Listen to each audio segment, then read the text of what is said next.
வணக்கம். தமிழ் பூமியோட அடுத்த பாட்காஸ்ட்டில் உங்களை சந்திக்கிறேன். ஸோ இந்த பாட்காஸ்ட்டில் நம்ம என்ன பார்க்க போகிறோம்னு பார்த்திங்க அப்படின்னா, இது பிப்ரவரி மாதம் ஆரம்பிச்சிருச்சு. ஸோ ஒரு லவ் ஸ்டோரியை பற்றி பார்க்கலாமே அப்படின்னு தான் நம்ம பேச வந்திருக்கேன் இன்றைக்கி.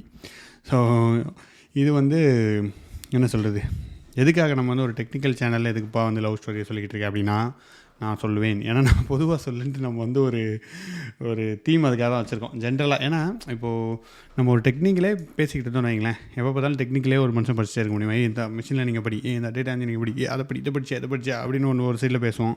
அதுக்கப்புறம் motivation, come on do it, you can do it, உங்களால் பண்ண முடியும், உங்களால் பண்ண முடியாதுன்னா அது கிடையாது, அப்படி இப்படின்லாம் பேசிகிட்டே இருக்க முடியுமா? மோட்டிவேஷன் இல்லைன்னா நம்ம என்ன சொல்கிறது, ஒரு டெக்னாலஜி அப்படியே போயிட்டு இருந்தோம்னு வச்சுக்கோங்க, லைஃப் ஒரு பிளாக் அண்ட் ஒயிட்டாகவே தான் இருக்கும்.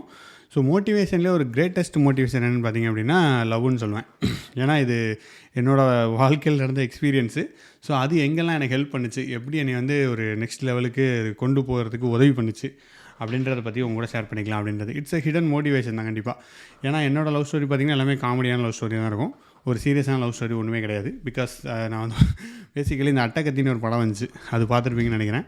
அதில் ரஞ்சித் எனக்காகவே எடுத்திருப்பாருன்னு நினைக்கிறேன், பா ரஞ்சித். அந்த படமாக ஹீரோவும் நானும் கிட்டத்தட்ட இல்லை, ஒரே தான், காதல் காதல் காதல் அப்படின்னு சுற்றிக்கிட்டு இருக்க ஆளாக தான் தெரிஞ்சேன் அந்த காலத்துலேருந்தே. ஸோ அப்படி தான் போயிட்டு இருந்தனால எனக்கு அது நிறைய இடத்துல ஹெல்ப் பண்ணிச்சு. ஸோ இட் வாஸ் ஒரு கரியர்லேயும் சரி, ஒரு இதாகவும் சரி, ஒரு பெட்டர் பர்சனாக என்னை மாற்றுச்சு. ஆனால் எந்த பொண்ணுமே என்ன லவ் பண்ணல கடைசி வரேன்றது ஒரு சோகமான விஷயம். அதனால் நான் கல்யாணம் பண்ணிட்டு வந்துட்டேன் அப்படின்றதும் ஒரு சோகமான விஷயம் இல்லை, ஒரு சந்தோஷமான விஷயங்க, சாரி. அண்ட் இன்னொன்று இருக்குது, இப்போ கல்யாணம்லாம் ஆயிடுச்சப்பா, நீ எப்படிப்பா நீ பாட்டை பாட்காஸ்ட்டில் போடுறேன், உங்கள் வீட்டில் யாரும் கேட்க மாட்டாங்களா, செருப்பு எடுத்து அடிக்க மாட்டாங்களா, ஒய்ஃப் அதுலேருந்து வழக்குமாற வச்சு அடிக்க மாட்டாளா அப்படின்னு நீங்கள் கேட்குறது எனக்கு புரியுது. ஸோ இந்த கதையெல்லாம் அவங்களுக்கு ஆல்ரெடி தெரியும். இப்போ ஆக்சுவலி இந்த பாட்காஸ்ட் அவனும் சேர்ந்து பேசுகிறதா தான் இருந்துச்சு. பட் அவங்களுக்கு இதில் பேசுகிறதுக்கு பாயிண்ட்ஸ் எதுவும் இல்லையே அப்படின்றலாம் பக்கத்தில் வெளில ஓரமாக உட்காந்து ஒட்டு கேட்டுட்ருக்காங்க. ஸோ அதனால் ஒன்றும் பிரச்சனை கிடையாது. ஸோ அதில் ஸ்டோரியில் என்னென்னு பார்த்தீங்கன்னா, ஒரு நிறைய லவ் ஸ்டோரி இருக்கும், ஆனால் எந்த லவ் ஸ்டோரியுமே ஒர்க் அவுட் ஆகலை அப்படின்றது தான் மேட்ரு. பட் ஓகே, எதுவுமே டபுள் சைடே கிடையாது. அதனால் தைரியமாக நீங்கள் கேட்கலாம். ஃபஸ்ட்டு லவ் ஸ்டோரி என்னென்னு பார்த்தீங்க அப்படின்னா, சின்ன வயசில் ஒரு 5ஆம் கிளாஸ் படிச்சுட்டு இருந்தேன். அப்போ என்னாச்சுன்னா, ஒரு ஸ்கூலில் ஒரு பொண்ணு லேட்டரில் என்ட்ரி வந்துச்சு. அது ஏதோ நான் தமிழ் மீடியத்தில் படித்தேன். ஸோ அது ஏதோ இங்கிலீஷ் மீடியத்துலேருந்து படிச்சுட்டு வந்துச்சு அப்படின்னு அவங்க அப்பா கொண்டு வந்து விட்டார். விட்டோடனே லைக் என்னன்னு தெரில, அந்த பொண்ணு நல்லா இருந்துச்சனால எனக்கு எதுவும் பெருசாக ஒரு மங்களாக ஞாபகம் இருக்குது. ஸோ அந்த பொண்ணு வந்துச்சு, வந்தவொடனே இந்த பொண்ணு நல்லா இருக்கே அப்படின்னு ஏதோ ஒரு ஃபீலிங், சார் இந்த பொண்ணு நம்ம கல்யாணம் பண்ணிக்கலாமே, அவங்க அப்பாட்ட போய் கேட்டலாமே. அந்த 5ஆம் கிளாஸ் படிக்கும்போது எனக்கே பெருசாக காமெடியாக தான் இருக்குது அப்படி நினச்சேன். அப்புறம் 5ஆம் கிளாஸ்லேருந்து 12th வரைக்கும் நான் படித்தது ஒரு ரிமோட் கிராமம். அந்த பொண்ணு எங்கே இருக்குது, அது அப்புறம் 6th எங்களுக்கு கோ எஜுகேஷன் கிடையாது, பாய்ஸ் ஸ்கூலு. ஸோ அந்த ஸ்கூல் பக்கத்தில் இருக்கும். ஸோ அப்போ என்ன பண்ணுவோன்னா, அந்த பொண்ணு அங்கே இருக்குது அப்படின்னு பார்த்துட்டுருப்போம். அது இப்போ வருஷத்துக்கு ஒரு தடவை பார்ப்போம் லைட்டாக. அதுக்கு நமக்கு ஒரு சந்தோஷம், ஒரு ஜாலியாக இருக்கும் அப்படின்ற மாதிரி இருந்துகிட்டு இருக்கும். மற்றபடி ஒன்றும் இல்லை, அது ஒரு பேசிக் லவ் ஸ்டோரி. பேசிக்கலி இவ்வளோ தான். அது யாருக்குமே தெரியாதுன்னு நான் நினச்சிருந்தேன். அப்புறம் பார்த்தா சில பேர் எனக்கு தெரியும்டா அப்படின்லாம் சொல்கிறாங்க. அந்த பொண்ணை லவ் பண்ணிட்டு அவனே சொல்கிறான் என்கிட்ட, டேய் எனக்கு நீ அந்த பொண்ணை ரூட் விட்டுருந்தா எனக்கு தெரியும் அப்படின்னா, என்னடா என்ன தெரியுதே அப்படின்னு நினச்சிட்டு இருந்தேன். அது எப்படியோ வெளியில் கசிஞ்சிருக்கு. ஸோ ஊருக்குள்ளே அது ஜாலியான ஒரு ஃபீலிங்காக இருக்கும். 12th வரைக்கும் ஏதோ ஒரு பேர், ஏதோ ஒரு ஃப்ரெண்ட்ஸ் கூட பேசுகிறதுக்கு அதுக்கெலாம் வச்சுக்கிறதுக்கு ஒரு நேமோடு வச்சுட்டு ஓடிட்டு இருந்துச்சு. இது 12th முடிஞ்சிச்சு. 12th அப்புறம் என்னாச்சு அப்படின்னா, காலேஜ் போகிறோம். காலேஜில் நான் ஃபஸ்ட்டு பாலிடெக்னிக் படித்தேன், அப்புறம் இன்ஜினியரிங் படித்தேன்.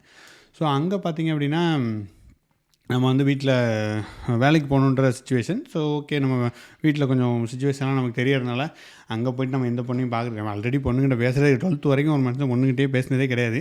திடீர்னு போயிட்டு நீங்கள் காலேஜில் போய் பேசுங்கன்னா எப்படி? அதனால் கோஎஜுகேட்டில் நான் யார்ட்டையும் பேச மாட்டேன். நான் பெண்களை பொறுத்த வரைக்கும் நான் ஊமை அப்படின்ற மாதிரி உட்காந்துட்டு இருப்பேன். யார்ட்டையும் பேச மாட்டேன்.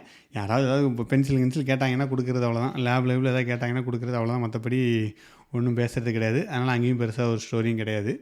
அதுக்கப்புறம் ஆனால் என்ன நடந்துச்சுன்னா, நான் இருப்பேன் அங்கே, மற்றவங்களாம் லவ் பண்ணுறாங்கன்னு கூட எனக்கு தெரியாது. 12thலாம் கூட ஏதோ பண்ணிக்கிட்டு இருந்திருக்காங்க கூட இருந்தவன். எனக்கு 2 பெஞ்சு பின்னாடி தான் இருப்பான். அவன் பண்ணானே எனக்கு தெரியும். முடிச்ச உடனே டே அவனை லவ் பண்ணாங்களான்னு இப்போ சொல்லிக்கிட்டு இருக்காங்க. அங்கே போனாங்க இங்கே போனாங்க இப்போ சொல்கிறாங்க. எனக்கு அது அப்போ அவ்வளோ தத்தியாக இருந்திருக்கேன் பாருங்கள். நான் பண்ணாது கூட பிரச்சனை கிடையாது. என்ன நடக்குதுன்னு நம்மளை சுற்றின்னு கூட நமக்கு தெரியாமல் இருந்திருக்கேன். இதே மாதிரி தான் காலேஜ்லேயும் பாலிடெக்னிக்கில் என்ன நடந்துச்சுன்னா, ஒரு பொண்ணுக்காக சண்டையெல்லாம் போட்டு இருந்திருக்கானுங்க. ரோட்டில் சட்டையை கிழிச்சு அடி வெளுத்து, அவன் ஏதோ ஆளை கூப்பிட்டு வரான், ஏதோ மெக்கானிக்கல் சீட்டி அப்படி எப்படின்னு பண்ணியிருக்காங்க. எனக்கு எதுவுமே தெரியாது. தத்தியுமே உட்காந்துருக்காங்க. 4 மணி ஆனால் வீட்டுக்கு போயிடுவேன். டான்னு பெல் அடித்தா வீட்டுக்கு போகிற ஆள் நானும் ஒரு ஆளுன்ற மாதிரி போனோமா, ஹாஸ்டலில் சோத்தை போட்டு தின்னமா, தூங்கினோமா, படத்தை பார்த்தோமான்னு உட்காந்துட்டு இருந்திருக்கேன். அப்போ தான் இந்த படம்லாம் வந்துச்சு. இந்த படம் தலைவரோட படம் தசாவதாரம்லாம் வந்துச்சு. ஸோ அந்த படத்தை பார்த்தோமா அப்படியே சுற்றிக்கிட்டு இருந்தோமான்ட்டு ஒரு என்ன சொல்கிறது, ஒரு வாழ்க்கை வாழ்ந்துருக்கேன். So that's okay. பட் அதுக்கப்புறம் பாலிடெக்னிக் முடிஞ்சு காலேஜ் வந்தேன். காலேஜ்லேயும் அதே தான், பாலிடெக்னிக் முடிச்சு சீக்கிரம் வேலைக்கு போகலான்னு பார்த்தேன். பட் அந்த காலகட்டத்தில் இன்ஜினியரிங் போகிறதுக்கு ஒரு வாய்ப்பு கிடச்சிது. சரி நம்ம இன்ஜினியரிங் போயிடலாமே அப்படின்னு சொல்லிட்டு இன்ஜினியரிங்கில் படிச்சுட்டு இருக்கும்போது, இன்ஜினியரிங்லேயும் அதுவும் கோ எஜுகேஷன் தான். அதுலேயும் பெருசாக ஒன்றும் பண்ணல. நம்ம லவ் பண்ணுன்ற மைண்ட் செட்டும் கிடையாது நமக்கு. எப்படி ஸ்டார்ட் அப் பண்ணலாம், ஏதாவது ஒரு இது பண்ணலாமா, வீடியோ பண்ணலாமா அப்படின்னு ஸ்டார்ட் அப் ஐடியாஸ் அப்படியே தான் மைண்டு போயிட்டு இருந்தாலும் எந்த பொண்ணுக்கு பின்னாடி நம்ம போனதே கிடையாது. அப்புறம் ஆனால் அது ஃபேஸ்புக்கெலாம் வந்துச்சு. ஆக்சுவலி ஃபேஸ்புக் வந்துச்சு. ஃபேஸ்புக்கில் வந்து ஒரு பொண்ணு இது வந்துச்சு, பெங்களூர்லேருந்து ஒரு பொண்ணு பேசிகிட்டு இருந்தேன். அது ரொம்ப பேசும், ஒரு வாய்ஸ் வந்து ரொம்ப நல்லாயிருக்கும். ஸோ அது பேசும், அதுவாக ரிக்வஸ்ட் கொடுத்துச்சு. எப்படி வந்துச்சுன்னு தெரியல, திடீர்னு பேச ஆரம்பிச்சு ரொம்ப அது பாட்டு பேசிக்கிட்டே இருந்தோம். நாங்கள் பேசிக்கிட்டே இருக்கும்போது அது எனக்கு லவ் பண்ணு அது ப்ரப்போஸ் பண்ணிச்சு. ஸோ இதில் ப்ரப்போஸ் பண்ணோடனே நான் ஓகே சொல்லவே இல்லை. ஆக்சுவலி கடைசி வரைக்கும் நான் பண்ணது நல்லதுன்னு நினைக்கிறேன். கடைசி வரைக்கும் சொல்லவே இல்லை. அது நான் சொல்லிட்டேன்னு அதுவே நினச்சிட்டு அதுவே நான் லவ்வர் நினச்சி அப்போ ஃபோன் பண்ணலாம் திட்ட ஆரம்பிச்சிச்சு. இப்போ கொஞ்சம் நாளில் என்ன ஃபோனே பண்ண மாட்டேன், இது பண்ண மாட்டேன், அது பண்ண மாட்டேன், அது இந்த காலுக்கு பண்ணல, நான் இன்றைக்கி இது பண்ண அது பண்ணிட்டு ஒரே பிரச்சனை ஆகிப்போச்சு. அதுக்கு ஐயோ இவ்வளோலாம் பண்ண முடியாதா, நான் ரொம்ப நமக்கு வேலை இல்லைடா, வேலைக்கு போகணுண்டான்னு சொல்லிட்டு அது அப்புறம் அதுவே திட்டிட்டு போயிடுச்சு கொஞ்சம் நாளில் நான் ரிப்ளை பண்ணனால. அதுக்கப்புறம் அது லேட்டராக ரீஎன்ட்ரி கொடுத்துச்சு. ஒரு ஆஃபீஸுக்கு காலேஜுக்கெலாம் போனதுக்கப்புறம் திருப்பியும் அதே ஃபேஸ்புக் வழியாக ரீஎன்ட்ரி கொடுத்து திருப்பி பேசிச்சு. எனக்கு இப்போ வேறு ஒரு பாய் ஃப்ரெண்ட் இருக்கான், உன்னையோட நல்லவன் அப்படி இப்படின்னு ஏதோ சொல்லிச்சு. நான் ஓகே தங்கச்சி எங்கிருந்தாலும் வாழ்க சின்ன சாமின்னு ஓடி வந்துட்டேன். அதனால் அது அப்படி போயிடுச்சு. அது லவ் ஸ்டோரியே கிடையாது, ஒரு காமெடி ஸ்டோரி. அது அங்கே முடிஞ்சிருச்சு. அதுக்கப்புறம் இன்னொரு லவ் ஸ்டோரி என்னென்னா, ஊரில் அந்த காலம் இது ஊரில் அதாவது கிராமத்தில் அப்போ வந்து ஃபோன்லாம் வராத காலகட்டத்தில் லேண்ட்லைன் ஃபோன் இருக்கும். ஸோ அந்த லேண்ட்லைன் ஃபோனில் என்ன நடக்கும்னா, நீங்கள் வந்து மெசேஜ் அனுப்பலாம். லேண்ட்லைன் ஃபோன்லேயே டாட்டா ஃபோன் மாதிரி இருக்கும். ஒரு 100 கேரக்டர் நம்ம அனுப்ப முடியும். நான் சும்மா ரேண்டமாக ஒரு நம்பருக்காக அனுப்புவேன், யாருக்காக அனுப்புவாங்களான்ட்டு. ஒரு நம்பர் வந்து ரிப்ளை வந்துச்சு. ரிப்ளை வந்தோடனே பார்த்தா அது ஒரு பொண்ணுன்னு சொல்லிச்சு. அந்த பொண்ணு தான் இருக்கும்னு நினைக்கிறேன், நான் பேசுனது கிடையாது. ஸோ லேண்ட்லைன்லேயே மெசேஜ் அனுப்ப சாப்பிட்டியா அப்படியான்னு அனுப்பிச்சிட்டே இருப்பேன். டெய்லி அனுப்புவோம். ஒரு 2-3 மாதம் போச்சு. நான் ஃபோனுக்கிட்டே இருப்பேன். எங்கள் வீட்டிலலாம் கேட்பாங்க, என்னடா ஃபோன்கிட்டே இருக்கியே அப்படின்ட்டு. இது ஸ்கூல் படிக்கிற டயத்தில் என்னடா ஃபோன்கிட்டே இருக்கியேன்னு கேட்பாங்க. அதனால் அதை அடிச்சுட்டே இருக்கிறது. அப்புறம் ரொம்ப நாளாக பேசிவிட்டு அந்த பொண்ணை நான் கடைசி வரை பார்த்ததே கிடையாது. பக்கத்து ஊர் தான் சொல்லிச்சு. என் நம்பர்லேருந்து 2 நம்பர் எக்ஸ்ட்ரா போட்டு வந்துச்சு. அது பக்கத்து ஊர் தாங்க, நல்லா பேசிச்சு. அப்புறம் அந்த பொண்ணு பேரும் மறந்து போச்சு. அந்த பொண்ணு எங்கே இருக்குது எதுவுமே மறந்து போச்சு. நேர்லேயும் பார்க்கவே இல்லை. ஸோ அது ஒரு ஜாலியான ஒரு காமெடி அனுபவம். அதே மாதிரி தான் அப்புறம் அந்த ஃபோன் வந்துச்சு, நோக்கியா 1100 ஃபோன் வந்துச்சு. அந்த ஃபோனில் என்ன பண்ணலாம்னா, நீங்கள் வந்து அதுலேயும் இதே வேலை தான், ரேண்டமாக மெசேஜ் அனுப்ப வேண்டியது யாருக்காவது. யாராவது பொண்ணு இருந்துச்சுன்னா அதில் பேச வேண்டியது. இது ஒரு வேலையாகவே தெரிஞ்சுக்கிட்டு இருந்தேன். ஸோ அதுலேயும் ஒரு பொண்ணு வந்து பேசிச்சு. ஆக்சுவலி ஃபோனில் பேசிகிட்டே இருந்தோம். அது லைக் எங்கள் அப்பா ஃபோன் தான், அது என் ஃபோன் கூட கிடையாது. எங்கள் அப்பா ஃபோனில் நான் பாட்ட பேசினேன். அப்புறம் வெளில லேண்ட்லைனில் போய்ட்டு பேசிட்டு வந்தேன். அப்புறம் ஒரு நாள் கடைக்கு போய்ட்டு வரும்போது அந்த பொண்ணோட அப்பா ஃபோன் பண்ணி திட்டி விட்டுருக்காரு. எங்கள் அப்பா ஃபோன் எடுத்து வந்து அவ்வளோதான் வீட்டில் டண்டனகிறேன் என்னடா எவனோ பண்ணி திட்டுறான் அப்படின்றாங்க எங்கள் வீட்டில். அப்புறத்துலேருந்து அந்த பொண்ணோட இது கட் ஆயிடுச்சு. ஏன்னா அதுவும் அதாவது அப்பா ஃபோன்லேருந்து பண்ணியிருக்கு அப்படின்றது எனக்கு சேட்டலைட்டாக தெரிய வந்துச்சு. ஸோ இதெல்லாம் லவ் ஸ்டோரி கிடையாது, இதெல்லாம் ஒரு காமெடியான ஸ்டோரிகளாக வச்சுக்கலாம். அதுக்கப்புறம் நான் காலேஜ் முடிச்சிட்டேன். காலேஜ்லேயே ஒன்றும் பெருசாக நத்திங் மச். வேறு என்ன காலேஜில் வந்து என்னோடய சூசைட் ஸ்டோரி தான் இருக்கும். ஃப்ரெண்ட்ஷிப்பால் சூசைட் பண்ண போனேன் அப்படின்ட்டு ஒரு ஸ்டோரியை தனியாக அது பாட்காஸ்ட்டாக போட்டிருக்கேன், அதை போய் கேட்டு வந்திருக்கேன். ஸோ அதுதான் இருந்துச்சு வழியாக, லவ் ஸ்டோரின்னு ஒன்றும் இல்லை. ஸோ அப்போல்லாம் ஒரு என்ன சொல்கிறது, ஒரு லூசுத்தனமாக தெரிஞ்சுக்கிட்டு இருந்திருக்கேன். இப்போ தான் அது எனக்கு புரியுது. லூசுத்தனமானோட சைக்கோத்தனமாக தெரிஞ்சுக்கிட்டு இருக்கேன். இப்போ அந்த மாதிரி என்ன பார்த்தீங்கன்னா சைக்கோவாக இருக்கிற மாதிரி அப்படி தான் தெரிஞ்சுக்கிட்டு இருந்திருக்கேன் போல். என்னை பார்த்து இப்போ தான் தெரியுது, சுற்றி இருக்க வெளியில் ஒரு மாதிரி பார்த்துட்டு இருந்தாங்களே எதுக்குன்னு இப்போ தான் தெரியுது எனக்கு. ஸோ அப்படி தான் தெரிஞ்சுக்கிட்டு இருந்திருக்கேன் போல். ஸோ காலேஜ் முடிஞ்சிருச்சு. அப்புறம் வேலை கிடச்சிச்சு. எனக்கு வேலை கிடச்சவொடனே சென்னை வந்துட்டேன். சென்னையில் ஒர்க் பண்ணிட்டுருந்தேன். அங்கே வந்து ஒரு டீம், அங்கே ஒர்க்னால் ஆப்வியஸ்லி நீங்கள் பொண்ணுங்க கூட தானே ஒர்க் பண்ண மாட்டேருக்கோம், பொண்ணுங்க ஆண்கள்லாம் சேர்ந்தா இருப்பாங்க. எங்கள் கூட நாங்கள் இன்னொரு பையன் இன்னும் 2 பொண்ணுங்க ஜாயின் பண்ணாங்க எங்கள் டீமில். ஸோ ஒரே நாளில் ஜாயின் பண்ணோம். ஆக்சுவலி ஒரே டீம் கிடையாது, ஒரே நாளில் ஜாயின் பண்ணோம். நாங்களாம் ஒரு ஃப்ரெண்ட்ஸ் ஆகிட்டோம். புதுசாக வந்தோடனே ஃப்ரெண்ட்ஸ் ஆன மாதிரி ஃப்ரெண்ட்ஸ் ஆகிட்டு சுற்றிட்டு இருப்போம். சாப்பிட எல்லாம் ஒன்றா போவோம். ஈவினிங் டீ காஃபிலாம் போவோம். புதுசாக எக்ஸ்பீரியன்ஸ்லாம் பேசிகிட்டு இருப்போம். அவங்களாம் வந்து சென்னையில் இருந்தவங்க பேசிக்கலி. ஆமாம், அவங்களாமே சென்னையில் இருந்தாங்க. ஓரளவுக்கு டீசெண்டாக இருக்கிற ஆட்கள், எல்லாம் தெரிஞ்சிருந்துருக்கு போல். நிறைய விஷயங்கள் எனக்கு தெரியலாம், அவங்களுக்கு தெரிஞ்சிருக்கு. என் ஊர்லேருந்து அப்போ தான் போயிருக்கேன். வெப்பரப்பான்னு போவேன், நமக்கு ஒன்றும் தெரியாது.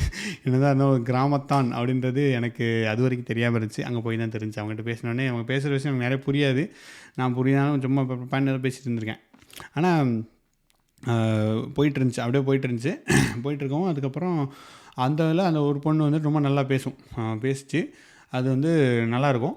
அண்டு பேசிகிட்டே இருந்துச்சு. வாட்ஸ்அப்லாம் அனுப்பும், மெசேஜ்லாம் அனுப்பி மெசேஜ் அனுப்ப ஆரம்பிச்சோம். அப்போ பேசிகிட்டே இருந்து டெய்லி நைட் ஆனால் வாட்ஸ்அப்பில் சும்மா என்ன சாப்பிட்டுட்டு இருக்க அது இதுன்னு அனுப்பிச்சிட்டே இருந்தேன். எனக்கு ஞாபகம் இருக்குது. ஸோ டெய்லி கிட்டத்தட்ட ஒரு 2-3 மாதம் வாட்ஸ்அப்பில் பேசிகிட்டே இருந்தோம். என்னத்தலாமோ பேசிக்கிட்டு இருந்திருப்போம், பெருசாக இதெல்லாம் இல்லை. அப்படி பேசிட்டு இருந்தால் சரி இந்த பொண்ணு நம்ம லவ் பண்ணது போல அப்படின்னு நானே முடிவு கட்டிட்டேன். முடிவு கட்டினதுக்கப்புறம் இங்கே இந்த சீன்லேயே தான் எனக்கு புத்தி வந்திருக்கணும். பட் அங்கே புத்தி வரவில்லை. அங்கே தான் வச்சு ட்விஸ்ட்டு.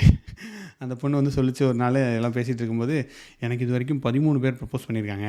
நான் வந்து யாருக்குமே இது வரைக்கும் லைக் 13 பேர் யாருமே இது சொல்ல எஸ் சொல்ல அப்படின்னு சொல்லிடுச்சு. ஸோ சொல்லிடுச்சு. எனக்கு இது இப்போவாது மண்டையில் உரைச்சிருக்கணும். அப்பவும் எனக்கு மண்டையில் உரைக்கல. நான் வந்து அதில் 14வது ஆளாக போய் சேர்ந்துட்டேன். ஒரு நாள் அதுக்கு வந்து மெசேஜ் அனுப்பி விட்டேன் வாட்ஸ்அப்பில், ஐ லவ் யூன்னு ப்ரப்போஸ் பண்ணி விட்டேன். அது வந்துட்டு அதுக்கப்புறம் ரிப்ளே பண்ணல. அது வரைக்கும் ரிப்ளே பண்ணல. அதுக்கு முன்னாடி நான் அந்த டெஸ்ட்டெல்லாம் பண்ணி பார்த்தேன். சரி நம்ம ஒரு நாள் மெசேஜ் அனுப்பலனா இது கவனிக்குதா அப்படின்னு பார்ப்போம்னு சொல்லிட்டு ஒரு நாள் டெய்லி மெசேஜ் அனுப்புவோம் வீட்டுக்கு போனேன்ட்டு. என்னங்க 2 நாள் நீங்கள் மெசேஜ் அனுப்பல அப்படின்னு சொல்லிச்சு. நான் வந்து கவனிக்குது பட் நம்ம இந்த இந்த செக்கும் பாஸ் ஆயிடுச்சு, நம்ம இனிமேல் டேரெக்டாக ப்ரப்போஸ் பண்ணிடலான்னு பார்த்தேன். சமயம் கூடி வராதனால வாட்ஸ்அப்லேயே ப்ரப்போஸ் பண்ணிட்டேன். பட் அதுக்கு ஒரு மெசேஜ் அனுப்பலை. நான் ஒரு 300-200 மெசேஜ் அனுப்பிச்சிருப்பேன் அன்றைக்கி நைட். அப்புறம் சாரி நினச்சி ஐயோ காமெடியான இருக்குது. இப்போ பார்த்தா காமெடியாக இருக்குது. அனுப்பிச்சிருப்பேன், ரிப்ளே பண்ணல. மறுநாள் வந்துட்டு ஆஃபீஸில் வந்துட்டு நான் பதுங்கிட்டேன். ஐயோ எனக்கு ரொம்ப ஒரே கூச்சமாகிடுச்சு. ஐயோ இப்படி பண்ணிட்டேமே அப்படின்னு சொல்லிட்டு அதுக்கப்புறம் அது மூஞ்சிலே முழிக்கூடாதுன்னு சொல்லிட்டு நான் வேறு டீமில் இருந்தேன். இனிமேல் வேறு ஃப்ளோர் தான். சாப்பிட போகிறத நிறுத்திட்டேன், எல்லாமே நிறுத்திட்டேன். அப்படியே கொஞ்ச நாள் போச்சு. நான் வந்து என்னென்னா ஒரு லைக் வெளியில் நான் பெருசாக யார்கிட்டையும் பேச மாட்டேன். ஒரு இதாக செய்ய தான் இருப்பேன். பட் ஒரு டீம் வந்துடுச்சு, நமக்கு ஒரு இது வந்துடுச்சுன்னா ஜாலியாக பேசிட்டு தான் இருப்பேன். அதுவும் பொண்ணுங்க இருந்தாங்கன்னா ஜாலியாக தான் பேசுவேன் இன்டர்னல் டீமில் அப்படின்ற மாதிரியான ஒரு இமேஜ் எனக்கு அந்த காலத்தில். உண்மை தான் கூடாது. ஸோ அப்படி பேசிகிட்டு இருக்கும்போது நான் இல்லைன்னா அவங்க டீமு என்ன இருந்தாலும் 4 பேர் இருக்கோம், ஒருத்தன் இல்லைன்னா கொஞ்சம் இதாக தானே இருக்குன்றனால நான் அவங்கள சாப்பிட போகிறலாம் நிறுத்திட்டேன். லைக் கோவம்லாம் இல்லை, எனக்கே வெக்கமாக வந்துடுச்சு. என்னடா அப்படி பண்ணிட்டேன்னு ஒரு கில்ட்டி ஃபீலிங் வேறு வந்துடுச்சு. அதுக்கப்புறம் நான் வந்து அவங்க கூட போகிற நிறுத்திட்டேன். அப்புறம் கொஞ்ச நாள் கழிச்சு ஏன் இப்படி பண்ணுறாங்கன்னு கேட்டு சொல்லுங்கள் அப்படின்னு அந்த பொண்ணு, அந்த இன்னொரு பொண்ணு இருப்பாங்களே ஒரு அக்கா, அந்த அக்காட்ட சொல்லிச்சு. ஸோ அப்புறம் சரி ஓகே போகாமல் அப்படின்னு சொல்லிட்டு வெக்கமானதான் நமக்கு கிடையாது அப்படின்னு சொல்லிட்டு திருப்பியும் அவனை சாப்பிட போக ஆரம்பிச்சிட்டேன். அப்படி திருப்பியும் சும்மா பேசிகிட்டு இருந்தோம். சரி ஓகே எனக்கு என்ன ஒரே ஒரு இதுன்னா எஸ்ஸோ நோவோ ட்ரை பண்ணி பார்த்துட்றோம் அவ்வளோதான் அப்படின்ற மாதிரியான ஒரு மைண்ட் செட்டு. ஸோ ட்ரை பண்ணிட்டோம். ஓகே இல்லைன்னு இப்போ நம்ம தெளிவாக இருக்கலாம்ல. இனிமேல் நம்ம வந்து ஒரு நமக்கு ஒரு இது இருக்காதுல்ல, சார் நம்ம கேட்டிருந்தால் அதோட ஓகே சொல்லியிருக்குமோ அப்படின்னு ஒரு டவுட் இருக்காது. அப்படின்றதுனால ஓகே சொல்லிடுச்சு அப்படின்ட்டு அதுக்கப்புறம் நம்ம அதுக்குள்ளே லஞ்ச் போகிறது எல்லாமே பண்ணிட்டு தான் தெரிஞ்சோம். அதுக்கப்புறம் என்னாச்சுன்னா அந்த பொண்ணு இன்னொரு பையன் கூட பேசிகிட்டு இருந்துச்சு. இதில் அந்த பையன் கூட பேசிகிட்டு இருக்கும்போது அப்புறம் கொஞ்ச நாள் கழிச்சு தான் தெரிஞ்சு அவனும் ப்ரப்போஸ் பண்ணிட்டான் அப்படின்னு. அப்புறம் அந்த 15 கவுண்ட் அது கடைசியாக போகும்போது எத்தனை கவுண்ட்டுன்னு எனக்கு தெரியாமல் போச்சு. பட் ஓகே இந்த மாதிரி கவுண்ட் ஏறிட்டே போயிட்டு இருந்திருக்கு. ஸோ பட் அதுக்கப்புறம் தான் கடைசியாக தான் ஒரு ட்விஸ்ட்டு தெரியுது. அந்த பொண்ணுக்கு காலேஜ்லேயே லவ்வர் இருக்கானாம். அதில் பாவம் நீ முன்னாடியே சொல்லியிருந்தேன், நான் போயிருப்பனே வந்து அதில் 14வது ஆளாக வந்திருக்க மாட்டேனே அம்மா அப்படின்னு நினச்சேன். பட் அதுக்கப்புறம் தான் தெரிஞ்சிச்சு. பட் அதுக்கப்புறமும் ஆர்வம் வந்து நான் நிற்கல. அதுக்கப்புறம் அந்த பொண்ணுக்காக ஒரு பர்த்டே வீடியோலாம் பண்ணி அதில் அந்த லவ்வரே நடிக்க வச்சு ஒரு இது பண்ணி ஒரு அண்ணன் டீரார் கணக்கில் ஒரு நூலும் இல்லை வாழும் இல்லைன்னு வாங்கி முடிச்சிட்டோம். அந்த சாப்டரை வந்து க்ளோஸ் பண்ணிட்டோம். அப்புறம் அந்த இது முடிஞ்சதுக்கப்புறம் பெருசாக பேசலை. பட் அப்போவும் ஆல்சோ போனால் ஒரு தடவை பார்த்தேன் இந்தியாவில் பார்த்து என்னோடய கல்யாண பத்திரிக்கை எதுக்கோ கொடுக்க போகிறேன்னு நினைக்கிறேன். ஐ திங்க் நல்லா தான் பேசினாங்க, ஒன்றும் பிரச்சனை இல்லை. அது இட்ஸ் ஒரு வெரி குட் மூமெண்ட். ஏன்னா இட் வாஸ் வெரி என்ன சொல்கிறது, ஒரு ரோலர் கோஸ்டரில் இருக்கும், எமோஷனல் ரோலர் கோஸ்டர். சிலனா ரொம்ப ஜாலியாக இருக்கும், ஆல்மோஸ்ட் ஜாலியாக தான் இருக்கும். ஏன்னா மெசேஜ் அனுப்பிட்டே இருப்போம், பேசிகிட்டே இருப்போம்னா ஜாலியாக தான் இருக்கும். சில நாட்களில் நமக்கு வந்து கொஞ்சம் பதட்டமாக இருக்கும், இந்த மாதிரி இருக்கும். நல்லா தான் இருந்துச்சு. நல்ல வேலை நம்ம ஒன்றும் பிரச்சனை பண்ணலை அப்படின்றதுனால. பிரச்சனைலாம் ஒன்றும் பண்ணுறதுக்கு வக்கில்லை. பட் நம்ம ரீசெண்டாக சொன்ன உடனே விட்டுட்டோம். அதனால் இது வந்து ஒரு டீசெண்டான லவ் ஸ்டோரியாக முடிஞ்சு போச்சு அந்த இடத்துல. அதுக்கப்புறம் 2வது லவ் ஸ்டோரி என்னாச்சுன்னா, அப்போ அந்த காலகட்டத்தில் வந்து நான் இந்த மாதிரி ஒரு அரக்கிற்கு மாதிரி தான் தெரிஞ்சுக்கிட்டு இருந்தேன் ஊருக்குள்ளே. அப்படி தெரிஞ்சுக்கிட்டு இருக்கும்போது அங்கே எனக்கு ஒரு பையன் ஃப்ரெண்டானான். ஸோ அந்த பையன் பார்த்திங்க அப்படின்னா பயங்கரமான ஹைடெக் பாய். அவன் வந்து சென்னையிலே அப்போ மும்பை மாதிரி வாழ்ந்துக்கிட்டு இருந்த பையனாக இருக்கான். அப்போ தான் எனக்கு அதெல்லாம் தெரிய வந்துச்சு. அவன் பார்ட்டியெல்லாம் பண்ணாங்க, ஹவுஸ் பார்ட்டியெல்லாம் பண்ணுறாங்க சென்னையில். அதில் வந்து பொண்ணுங்களும் வருவாங்க அப்படின்றதெல்லாம் எனக்கு அந்த விஷயங்கள்லாம் எனக்கு அப்படியெல்லாம் நடக்குதாடா அப்படின்னு ஆர்ஜே பாலாஜி மாதிரி அந்த மாதிரி ஒரு ஷாக்குன்னு சொல்ல முடியாது, ஒரு அதிர்ச்சி தான் இருந்துச்சு. ஸோ அப்புறம் அவனுக்கு என்னன்னு இல்லை, நான்லாம் அவன் ரேஞ்சுக்கு நான்லாம் ஒன்றுமே கிடையாது. நான் வந்து ஒரு பழம் சொல்லலாம், அந்த மாதிரி தான் ஆள். நான் ஒன்றும் தண்ணி அடிக்க மாட்டேன், எதுவுமே பண்ண மாட்டேன், சிகரெட் குடிக்க மாட்டேன், லைக் எதுவுமே கிடையாதுன்ற மாதிரி இருக்கும்போது அவன் எதுக்காக என்கிட்ட பேசினான்னு தெரியல. அவன் நல்லா தான் பேசினான். அவன் எல்லாரு கூடயும் அவன் பேசுவான். அதுக்காண்டி அவன் அப்படி இருக்கான் அப்படி பேசுவான்னு கிடையாது. அவன் எல்லாரு கூடயுமே நல்லா பேசுவான். ரொம்ப இதாக இருப்பான். அவன் கூட அப்புறம் நான் பேசிவிட்டு அவன் கூட ஃப்ரெண்ட் ஆகிட்டோம். சுற்றிக்கிட்டு இருக்கும்போது அவன் பார்ட்டிக்கெலாம் கூப்பிட்டு போவான் ஜாலியாக. பப்புலாம் சென்னையில் இருக்குது. பப்புலாம் எப்படி இருக்குன்னு எனக்கு கூப்பிட்டு போய் காட்டினான். நான் தனியாலாம் போகலாம் ரொம்ப ஷையாக இருப்பேன். லைக் பப்புக்கெலாம் போனால் பதுங்கி உட்காந்துருவேன். தரையோட தரையாக படுத்துற மாதிரி தான் தெரிஞ்சுக்கிட்டு இருப்பேன். பப்புக்கெலாம் கூப்பிட்டு போய் இன்ட்ரடியூஸ் பண்ணி விட்டான். எப்படி இருக்குன்னு பார்த்தா அவங்க கூட சேர்ந்து கொஞ்சம் சரக்கெல்லாம் கூட அடிக்க ஆரம்பித்து ஜாலியாக சுற்றிக்கிட்டு இருந்த காலகட்டம் அது. அப்படி இருக்கும்போது நமக்கு ஓகே அப்படின்னு சொல்லிட்டு அப்படியே போயிட்டு இருந்தால் அவனுக்கு இன்னொரு ஃப்ரெண்டு இருப்பாங்க. ஸோ 3 பேர் இருந்தோம் அங்கே எல்லாருமே. போயிட்டு இருக்கும்போது அப்போ அங்கே ஒரு பொண்ணு புதுசாக ஜாயின் பண்ணிச்சு. ஹெச்ஆரில் வந்து ஒரு பொண்ணு ஜாயின் பண்ணிச்சு. அந்த பொண்ணு இப்போ எல்லாரோட பேரையுமே நான் இங்கே தவிர்த்துட்டேன். ஏன்னா தேவையில்லாமல் இதுக்கு பேர் சொல்ல வேணாம். அந்த பெண்கள்லாம் இப்போ கல்யாணம் ஆகி ஜாலியாக இருக்காங்க. ஸோ பட் இது எதுவுமே அவங்களுக்கு அகைன்ஸ்ட் இல்லை. நான் நடந்தது என்னோட ஆங்கிள் தான் சொல்கிறேன். அதனால் ஒன்றும் பிரச்சனை இல்லை. ஒரு பொண்ணு ஜாயின் பண்ணிச்சு. அந்த பொண்ணு பார்த்திங்க அப்படின்னா 3 பேருமே, நான் இந்த இன்னொருத்தன் இன்னொரு 3 பேருமே நம்ம ட்ரை பண்ணலாம் அந்த பொண்ணை அப்படின்ற மாதிரி போட்டுட்டு, நான் அது வரைக்கும் இந்த மாதிரிலாம் நான் யாரையும் பேசினே கிடையாது. பட் அவன் பேசினதால அவன் சொன்னான் ட்ரை பண்ணலாம். நான் ட்ரை பண்ணலாம் எனக்கு ஒன்றுமே கிடையாது. சும்மா ஹாய் ஹலோ பேசுகிறது எப்படி இருக்கீங்க அவ்வளோதான் என்னோடய ட்ரை அந்த காலகட்டத்தில். ஸோ அதான் நம்ம ட்ரையெல்லாம் பண்ணலாம். அதுக்குள்ள அவன் வந்து ப்ரப்போஸ் பண்ணி அந்த பொண்ணு ஓகே சொல்லி அதுக்கப்புறம் அவங்க பிரேக்கப்பே பண்ணிட்டாங்களாம்.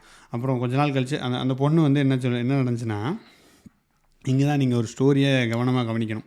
இந்த மாதிரி பயங்கரமான பவர்ஃபுல் பாய்ஸ் இருக்காங்கல்ல, ஈஸியாக பேசி அவங்க லவ்வை எக்ஸ்ப்ரெஸ் பண்ணி ஓகே சொல்ல வைக்கிற பசங்க வந்து அவங்க வந்து ஜாலியாக தான் தெரியுறாங்க.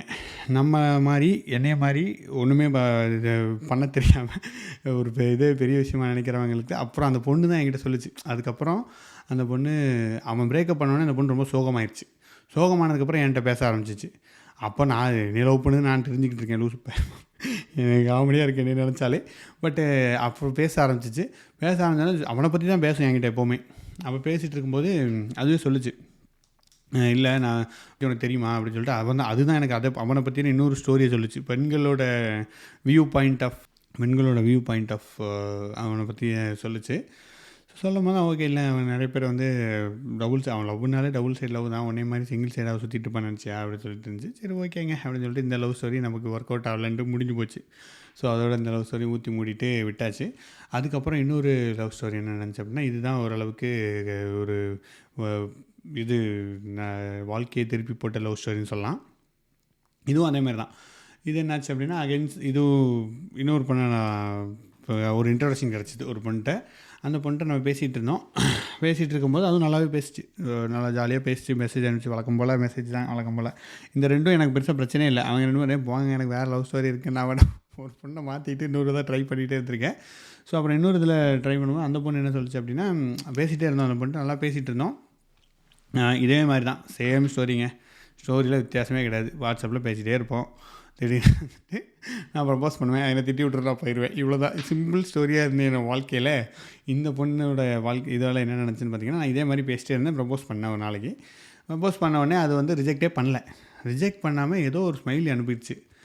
இங்கே தான் வச்சு எனக்கு வந்து மிகப்பெரிய ஆப்பு நடந்துச்சு. இவ்வளோ நாளைக்கு ரிஜெக்ஷனே தான் வந்துக்கிட்டு இருந்துச்சு. எத்தனை பொண்ணுங்க ஒரு 2 3 பண்ணியிருக்கேன்னு வச்சுக்கோங்க. அதில் ரிஜெக்ட் தான் பண்ணியிருந்தாங்க நம்மளை. ஒருத்தவர் அதுக்கு பாய் நோ அப்படி சொல்லியிருந்தாங்க. இது ரிஜெக்ட் நோன்னு சொல்லலை. அதனால் நான் வந்து ஒரு பாசிட்டிவ் நினச்சிட்டு நான் சரி ஓகேன்னு சொல்லலைண்ணா. அது அங்கே தான் வந்து பாயிண்ட் நோட் பண்ணோம். அது ஓகேன்னு சொல்லலை, இதுவும் சொல்லலை. ஸோ ஏதோ ஒரு ஸ்மைலி அனுப்பி விட்டுருச்சு. நான் ஓகே சொல்லிடுச்சுன்னு நினச்சிட்டு அதுக்கப்புறம் அதை பர்சியூ பண்ண ஆரம்பித்தேன். அங்கே தான் ஆரம்பிச்சது என் வாழ்க்கையில் சனி அப்படின்னு சொல்ல முடியாது. பட் அது வந்து ஒரு கைண்ட் ஆஃப் ஒரு நல்ல பயங்கரமான ஒரு எக்ஸ்பீரியன்ஸ் ஆகிப்போச்சு. அது நோன்னு சொல்ல, அதுக்கப்புறம் எஸ்ஸும் சொல்ல. நான் நோன்னு நினச்சிக்கிட்டு மேபி அப்படின்னு சொல்லிச்சு போல, ஏதோ ஸ்மைலி தான் அனுப்பிச்சு. ஸோ நான் அதை ஓகேன்னு சொல்லிட்டு அதை பயங்கரமாக ஃபாலோ பண்ணி பர்சியூ பண்ணி அடிச்சு தூக்கிட்டு போயிட்டு இருக்கும்போது ஒரு சிச்சுவேஷன் அதுவே சொல்லிச்சு, எனக்கு இன்னொரு பாய் ஃப்ரெண்ட் இருக்கான்னு சொல்லி இன்னும் ஒரு பாய் ஃப்ரெண்ட் இருக்கான்னு சொல்லிடுச்சு. அதுக்கப்புறம் நான் வந்து ரொம்ப மனமுடிஞ்சு போயினதுக்கப்புறம் சரி ஓகே விட்டுடலாமே அப்படின்னு சொல்லிட்டு ட்ரை பண்ணேன். சரி இருந்தாலும் அப்புறம் அப்போ என்ன தோணுச்சுன்னா, குட்டி படம்லாம் வந்துச்சு. சரி ஓகே நம்ம லவ் பண்ணுற பாய் ஃப்ரெண்ட் இருந்தால் என்ன, நம்ம வந்து நம்மளை விட அந்த பொண்ணை யாருங்க அழகாக பார்த்துக்க முடியும் அப்படின்ற மாதிரி ஒரு நமக்கே தோணும் பார்த்தீங்களா, லூஸ்தனமாக அப்படிலாம் தோணி அதை பர்சியூ பண்ணலான்னு சொல்லிட்டு அதை இன்னும் ட்ரை பண்ணிகிட்டே இருந்தேன். அது வந்து ஒரு காலகட்டத்தில் போய் அது நிறைய தடவை ட்ரை பண்ணுவேன் சொல்லுவேன், இல்லைங்க அவனோட நான் தாங்க நானே பேசி சொல்லிக்கிட்டு இருப்பேன். பட் ஒர்க் அவுட் ஆகான்னு தெரிஞ்சதுக்கப்புறம் விட்டுருனே. சரி ஓகே, நம்ம இதெல்லாம் போயிட்டுருக்கு, இந்த டயத்தில் நம்ம என்ன பண்ணுறது, நம்ம கெரியரை பார்க்கலாம். நான் என்னென்னா அப்புறம் சம்பளம் கம்மியாக வாங்கிட்டு இருந்தேன், ஒரு 25,000 எவ்வளோ வாங்கிட்டு இருந்தேன், 20,000 எவ்வளோ 25,000 வாங்கிட்டு இருந்தேன். ஸோ இந்த சம்பளத்தை வச்சு நம்ம எப்படி குடும்பம் நடத்துறது? இப்போ கல்யாணம் பண்ணணும்னு அவங்க வீட்டில் போய் கேட்குறனாலும் எனக்கு கல்யாணம் பண்ணுறது கேட்குறதுக்குலாம் எனக்கு ஓரளவுக்கு வாய்ப்புகள் இருந்துச்சு, ஓரளவுக்கு தெரிஞ்ச ஃபேமிலின்றதுனால. ஸோ அப்படி இருக்கும்போது நம்ம கேட்கணுன்னா நம்ம சம்பளம்லாம் கொஞ்சம் கூடணும், அப்போ தான் நம்மளால் வந்து கேட்க முடியும் அப்படின்னு சொல்லிட்டு இப்போ தான் வந்து நான் வந்து இதுக்காக தான் வந்து நான் சென்டரில் போய் படித்து, கம்பெனிலேயே படித்து சென்டரில் போய் படித்து நான் வந்து வேலையை மாற்றணும் அப்படின்னு சொல்லிட்டு போய் படித்து வேலை வாங்கி போயிட்டேன். வேறு ஊருக்கு போகலான்னு சொல்லிட்டு மும்பையில் எனக்கு வேலை கிடச்சிச்சு. மும்பை போயிட்டேன். சேலரி வந்து 45,000 ஆயிடுச்சு. 45,000 ஆயிடுச்சு மும்பை போகிறேன்னு சொல்லிட்டு மும்பை போயிட்டேன். இது ரொம்ப நான் ட்ரை பண்ணி அது இல்லைன்னு சொன்னதுச்சு, அதனால் ஓகேன்னு சொல்லிட்டு ஒரு கைண்ட் ஆஃப் விட்டுட்டேன். சரி ஓகே, அது இல்லைன்னு சொல்லிடுச்சு, போயிடலாமேன்னு சொல்லிட்டு மும்பை போயிட்டேன். மும்பை போயிட்டு ஒரு 2 இயர்ஸ் மும்பையில் இருந்தேன். சூப்பரான நாட்கள். அங்கே எந்த லவ் ஸ்டோரியும் கிடையாது, ஃப்ரெண்ட்ஸ் தான். அங்கே ஃப்ரெண்ட்ஸ் ஆக்சுவலி எனக்கு ரியல் ஃப்ரெண்ட்ஸ் மும்பையில் தான் வந்து லைக் ரியல் ஃப்ரெண்ட்ஸுன்னு சொல்ல முடியாது, ஒரு ஃப்ரெண்ட்ஸ் கேங்குனா எப்படி இருக்கும் அப்படின்னு எனக்கு அங்கே தான் தெரிஞ்சது. ஏன்னா அங்கே எனக்கு சுத்தமாக ஹிந்தி தெரியாது, போகும்போது எனக்கு 0 ஹிந்தி. அங்கே போயிட்டு அங்கேயும் இதே மாதிரி தான், அகைன் பாய்ஸ் அண்ட் கேர்ள்ஸ் எல்லாருமே காமனாக இருப்பாங்க. அங்கே பொண்ணுங்கள்லாம் எனக்கு ரொம்ப கேஷுவலாக பேசுகிற மாதிரி ஒரு ஃபீல். எனக்கு லைக் ஹிந்தி தெரியாது, பட் அப்படி இருந்துச்சு. ஸோ அங்கே ஒரு சர்க்கிள் எனக்கு அமைஞ்சுது. அங்கே அதுக்காண்டி எல்லோரும் இதாக இருக்காங்க, நல்லா இருக்காங்க, நம்ம ஊரில் இல்லை அப்படிலாம் கிடையாது, அங்கேயும் இருக்காங்க. எனக்கு தெரியாது, எனக்கு தெரிஞ்சது ஒரே சர்க்கிள். நான் பெருசாக வேலை என்ன நடக்குது, அவங்க என்ன பண்ணுறாங்க, இவங்க என்ன பண்ணுறாங்கன்னு எதுவும் கண்டுக்க மாட்டேன். நமக்கு அந்த வேலை இல்லைன்ட்டு விட்டுருவேன். ஸோ அந்த சர்க்கிள் அங்கே மும்பையில் கிடச்ச சர்க்கிள் பார்த்திங்கன்னா சூப்பரான சர்க்கிள். அங்கேயும் 2 பொண்ணுங்க, அகைன் 3 பசங்க அப்படின்னு இருந்துட்டு இருந்துச்சு. அங்கே வந்து நான் வந்து ஆல்ரெடி இங்கே கொஞ்சம் வேண்ட தண்ணி அடிச்சுலாம் பழகிட்டதுனால அங்கே போய் ஈஸியாக அக்சென்ச்சர்லாம் இது கூப்பிட்டு போவாங்க, பப்புக்கெலாம் கூப்பிட்டு போயிட்டு அவங்களே டான்ஸ் ஆடி சரக்குலாம் வாங்கி கொடுத்து நம்மளை ஜாலியாக வச்சுக்குவாங்க. ஸோ அந்த மாதிரி பார்ட்டிக்கெலாம் போய் அங்கே நம்ம ஆஃபீஸில் உள்ள பொண்ணுங்களை ஒரு யார் கூட இங்கே டான்ஸ் ஆடலாம், அவங்களும் ஆடுவாங்க. ஸோ அதனால் அப்படிலாம் இருக்கும் நமக்கு பெருசாக ஒன்றுமே தோணலை. ஓகே, எல்லாருமே ஃப்ரெண்ட்ஸுன்ற மாதிரியே ஒரு நல்ல மைண்ட் செட்டாக போயிட்டு இருந்துச்சு. அப்புறம் அங்கே இருந்தபோது சூப்பராக இருந்துச்சு. அங்கே வந்து நாட்கள் நல்லா போச்சு. அங்கே தான் ஆக்சுவலி ஒரு ஃப்ரெண்டு கூட நான் பேசிகிட்டு இருந்தேன். அந்த பொண்ணு கூட பேசிவிட்டு அந்த பொண்ணு லைக் அது கூட சாப்பிடலாம் ஈவினிங். அந்த பொண்ணு நானும் மட்டும் சாப்பிடலாம் போயிட்டு தெரியும். ஆனால் தெர் இஸ் நத்திங். அது என் அண்ணன் தான் கூப்பிடுவோம், அண்ணன் மாதிரி தான் பார்க்கும். நானும் தங்கச்சி மாதிரி தான் பார்த்துட்டு இருந்தேன். It's very good. ஒரு ரிலேஷன்ஷிப், ஒரு பாண்டிங்னு சொல்லலாம், அந்த மாதிரி இருந்துச்சு. ஸோ அப்புறம் தான் அந்த பொண்ணு சொல்லி என்கிட்ட இல்லை லைக் ஆஃபீஸ்லேயே லைக் இவங்கெல்லாம் ப்ரப்போஸ் பண்ணாங்க அப்படின்ற மாதிரி சொல்லுவேன் நைஸாக. ஸோ ஓகே, நம்ம மட்டும் அப்படிலாம் இல்லை, எல்லோரும் பண்ணுறாங்க போல் அப்படின்னு நினச்சிட்டேன். நான் மும்பை போய் எனக்கு இன்னொரு விஷயத்தில் என்னை காப்பாற்றுன்னு பார்த்தீங்கன்னா, என்னோடய இன்செக்யூரிட்டி அண்ட் என்னோடய செல்ஃப் எஸ்டீமே கிடையாது. எனக்கு நான் ரொம்ப லோவாக தான் இருப்பேன். நான் வந்து எதுக்குமே லாய்க்கு இல்லைன்னு கடைசி வர நம்புவேன். ஸோ நான் வந்து ஒரு வேஸ்ட்டு, இது நான் சொல்கிறேன் உங்களுக்கு. பட் நான் லிட்டரலாக நான் எப்போவுமே இப்படி தான் ஃபீல் பண்ணிட்டுருவேன். நான் வேஸ்ட்டுங்க, எனக்கு எதுவுமே தெரியாதுங்க, நான் ஒன்றுமே ஒரு லாய்க்கு இல்லாதவன், இதை தான் நான் என்னோடய மந்திரமாக வச்சுருப்பேன். யாருக்குமே நான் ஈக்குவல் கிடையாது அப்படின்ட்டு நான் வந்து நம்பிட்டே இருப்பேன், தீவிரமாக நம்புவேன். அதுவும் அந்த லவ் மேட்டரில் மட்டும் அந்த பொண்ணுகிட்ட மட்டும் நம்ம ஈக்குவல்னு நம்பிட்டேன். அதனால தான் பெரிய பிரச்சனை. மற்றபடி நான் மும்பையிலலாம் போயிட்டு எல்லாருமே பெரிய ஆளாக தான் இருந்தாங்க, எல்லாருமே பயங்கரமாக இருந்தாங்க, எல்லாருமே ரிச்சாக இருந்தாங்க. ஸோ எனக்கு வந்துட்டு லைக் நமக்குலாம் யாருமே செட் ஆக மாட்டாங்கன்ட்டு தெளிவாக முடிவு பண்ணிட்டு பேசாமல் என் வேலையை பார்த்துட்டே இருந்தேன். ஸோ வேலையை பார்த்ததுனால எனக்கு ப்ரமோஷன் வந்துட்டு வெரி குயிக்காக கிடச்சிருச்சு. என் கூட ஜாயின் பண்ணி என்னோட அதிக எக்ஸ்பீரியன்ஸ் இருந்தாங்க. அவங்களெல்லாம் விட எனக்கு ப்ரமோஷன் போன ஒரே வருஷத்தில் ப்ரமோஷன். நாங்கள் 2 வருஷம் தான் இருந்தேன், 1 இயரில் ப்ரமோஷன் வாங்கினேன். அங்கே இருந்தேன். அப்புறம் வேலையை விட்டு நான் ஸ்டார்ட் அப் பண்ணுறேங்கன்னு தெரிஞ்சுட்டு சென்னை வந்துட்டேன். ஸோ அங்கே இருந்த நாட்கள் இட்ஸ் ரியலி குட். எனக்கு ஒரு லைஃப்பை காட்டுச்சு, இன்னொரு இதை காட்டுச்சு. அங்கே வச்சு தான் தமிழ் பூமி ஸ்டார்ட் ஆச்சு. எக்ஸாக்ட்லி அடூப் வீடியோஸ்லாம் அங்கே வச்சு தான் போட ஆரம்பித்தேன். பாருங்களேன், ஒரு இடத்துல நீங்கள் எவ்வளோ ஹாப்பியாக இருக்கீங்க, ஒரு ஓப்பனாக ஒரு ஃப்ரீ மைண்டடாக இருக்கீங்கன்னா உங்களோட நெக்ஸ்ட் லெவல் ஸ்டார்ட் ஆகுது பை டிஃபால்ட்டாக. நான் சென்னையிலே இருந்திருந்தேன்னா தமிழ் பூமி ஸ்டார்ட்டே ஆயிருக்காது. நான் அந்த பிக் டேட்டா வீடியோலாம் போட்டிருக்கவே மாட்டேன். டெஃபினெட்லி இந்த மாதிரி ஒரு பாத்து எடுத்திருக்க வாய்ப்பே கிடையாது. நான் மும்பை போயிட்டு அங்கே அந்த ஒரு 2 இயர்ஸ் எந்த விதமான டிஸ்டர்பன்ஸும் கிடையாது. அங்கே ஃபேமிலி யாருமே இல்லை. அங்கே வெரி ஃப்ரீ. காலையில் எழுந்திரிப்பேன், 4லேருந்து நைட் வரைக்கும் என் ஷெட்யூல். எனக்கு மட்டும்தான் ஆஃபீஸ் மட்டும் தான் போகணும், வரணும், ஃப்ரெண்ட்ஸை பார்க்கணும் பார்ப்பேன், அவ்வளோதான். மற்றபடி வீட்டுக்கு ஃபோன் பேசினா பேசுவேன், அவ்வளோதான். அப்படி இருந்துச்சு. அப்படி இருக்கும்போது இட் வாஸ் ஒரு புது என்விரான்மெண்ட்டும் கூட நம்ம மைண்டை ஓப்பன் அப் ஆகுது. ஸோ இதனால தான் ட்ராவல் பண்ணுங்கள் அப்படின்றது நானும் சொல்கிறேன். ஏன்னா பிகாஸ் இந்த ட்ராவல் இதெல்லாம் தான் எனக்கு ஒரு பெரிய இதையே கொடுத்துச்சு. ஸோ தமிழ் மொழி ஸ்டார்ட் ஆச்சு. அப்படி பண்ணேன். அப்புறம் அங்கே இன்னொரு பொண்ணோட இதுவும் கிடச்சிச்சு, இன்ட்ரோடக்ஷன் கிடச்சிச்சு. அந்த பொண்ணு எனக்கு ட்ரெக்கிங்கை பற்றி இன்ட்ரடியூஸ் பண்ணி விட்டுச்சு. ஸோ அதனால நான் ஹிமாலயாஸ் போனேன். ஸோ லே லடாக் போனேன். அதுக்கப்புறம் ஹிமாலயாஸ் மணாலி போனேன். அதுக்கு எல்லா இடத்துக்கும் போயிட்டு YHAன்னு ஒன்று இருக்குது, அவங்களாம் போனேன். இப்போவும் இருப்பாங்க, நீங்களும் முடிஞ்சால் ட்ரை பண்ணி பாருங்கள். அங்கெல்லாம் போனால் டிஃப்ரெண்ட்டான பீப்புள்ஸை மீட் பண்ணுறேன். அதில் ஒரு பொண்ணு வந்து தனியாக சோலோவாக வந்துச்சு. அது பார்த்திங்கன்னா பயங்கரமாக பேசு. லைக் அது ஃப்ரெண்ட் ஆகிடுச்சு. நான் பேச மாட்டேன். யூஸ்வலாகவே நான் ரொம்ப ஷையாக தான் இருப்பேன். எங்கே போனாலுமே ஷையாக தான் இருப்பேன். ஸோ நான் பேசவே மாட்டேன். அமைதியாக இருந்துகிட்டு இருந்தேன். அவங்களாம் வந்து பேசுவாங்க. நான் திருப்பி பேசுகிறேன், அவங்களுக்கு பிடிச்சிச்சு. ஸோ அந்த மாதிரி பேசுகிறாங்க. அவங்க வந்து சர்க்கிள் கேங்கெல்லாம் பார்த்தோன்னா அமேசிங் பீப்புள்ஸ் நான் மீட் பண்ணேன் அந்த ட்ரிப்பில். ஸோ மீட் பண்ணும்போது எனக்கு லைக் இந்த லவ் ஃபெயிலியரு இது எதுவுமே எனக்கு தோணலை. ரொம்ப ஜாலியாக இருந்தேன். அதுக்கடுத்து நிறைய எனக்கு ட்ராவல் பண்ணணும்னு தோணுச்சு. அப்புறம் வந்துட்டு இங்கே ரிஷிகேஷ் போனேன். அங்கே பஞ்சி ஜம்பிங் பண்ணேன். மேலேருந்து குதிக்கவும் தான் எனக்கு யோசிச்சு, ஓகே ஸ்டார்ட் அப் நம்ம பண்ணலாம். நமக்கு எனிவே ட்ரைனிங் அப்போ நல்லா ட்ரைனிங் ஸ்டார்ட் பண்ணி ட்ரைனிங் போயிட்டு இருந்துச்சு, நல்லா போயிட்டுருக்கு. ஒய் நாட் நம்ம ஸ்டார்ட் அப் பண்ணலாம், வில் டூ சம்திங் அப்படின்ற மாதிரி சென்னை கிளம்பி வந்துட்டேன். ஸோ சென்னை கிளம்பி வந்தோடனே அந்த மைண்ட் செட் அப்படியே இருக்கும்னு நினச்சேன். பட் அங்கே தான் இல்லை. இங்கே வந்தால் அந்த பொண்ணுக்கு பழைய பொண்ணுக்கு இன்னும் கல்யாணம் ஆகலை. So I started பர்சியூயிங் again. இங்கே தான் ஒரு பிரச்சனை இருந்துச்சு. ஸோ இது திருப்பி போயிட்டே இருந்துச்சு.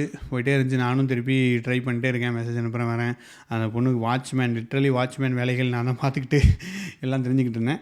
இதில் என்னெல்லாம் நடந்துச்சுன்னா, அந்த ஐ ஃப்ரெண்டுக்கு நான் ரெஸ்யூமெல்லாம் வேறு எடிட் பண்ணி அதெல்லாமே கொடுத்துட்டு இருந்தேன். அவனுக்குலாம் வேறு ஒரு தடவை ரீசார்ஜ் பண்ணிவிட சொல்லிச்சு. அது பண்ணல. பட் நான் அன்ஃபார்ச்சுனேட்லி பண்ணல. பட் அந்த மாதிரிலாம் சம்பவங்கள்லாம் நடந்துச்சு. பட்டு இப்படியே போயிட்டு இருந்துச்சு. நானும் கொஞ்சம் நம்பிக்கை இருந்துச்சுன்னா எங்களாம் ஏதோ வாய்ப்பு இருக்குன்ட்டு. பட் அது வந்து it's very not at all good thing. அது அப்படி பண்ணிடக்கூடாது. இப்போ நான் இருந்தேன்னா இட் ஷுட் நாட் ஹேப்பன். அப்படி நடக்கக்கூடாது. அதெல்லாம் ரொம்ப தேவையில்லாத விஷயம். அதிலலாம் ஒன்றும் இல்லை அப்படின்றதான் இருக்குது. ஸோ அப்படி பண்ணிகிட்டு இருந்தேன். அப்புறம் வந்து என்னாச்சு அப்படின்னா, சரி ஓகே அப்படின்னு சொல்லிட்டு அவங்க வீட்டில் போய் பொண்ணு கேட்டேன். நான் போயிட்டு ஒரு நாள் போயிட்டு கேட்டவுடனே அதுக்கப்புறம் தான் பிரச்சனை வந்து. அதுக்கப்புறம் அவங்க வீட்டிலே வேணான்னு சொல்லிட்டு சொன்ன உடனே சரி ஓகே இது இஸ் அஃபிஷியலி ஓவர் அப்படின்னு. அப்போ தான் அது ஓவர் ஆகுது. ஸோ அங்கே ஓவர் ஆனதுக்கப்புறம் தென் ஐ வாஸ் கொஞ்சம் வருத்தமாக தான் இருந்துச்சு. கொஞ்சம் நாள் நிறையவே வருத்தமாக தான் இருந்துச்சு. தென் ஐ வெண்ட் ஒரு அகைன். நான் அப்போலாம் வந்து இது மாதிரி தான் இருப்பேன். ட்ராவல்லாம் போயிட்டு வந்தனால ஒரு ட்ராவல் கையாக மாறிட்டேன். ஸோ டக்குன்னு ஏறி கோயம்பேடு போயிட்டு, அப்போ கேளம் பார்க்க முடியாது, அப்போ கோயம்பேடு தானே. ஸோ கோயம்பேடு போயிட்டு அங்கேருந்து ஒரு பஸ் ஏறி கொடைக்கானல் போயிட்டேன். கொடைக்கானலில் ஒரு நாள் 2 நாள் தங்கியிருந்தேன். அப்புறம் அங்கேருந்து எங்கள் ஊருக்கு போயிட்டேன். திருநெல்வேலி பக்கத்தில் இருக்குது, அங்கே போயிட்டேன். அங்கே என் ஃப்ரெண்டு வீட்டில் ஒரு நாள் தங்கினேன். அவன்கிட்ட சொன்னேன், யார்ட்டையுமே சொல்ல, பட் அவன்கிட்ட சொன்னேன்.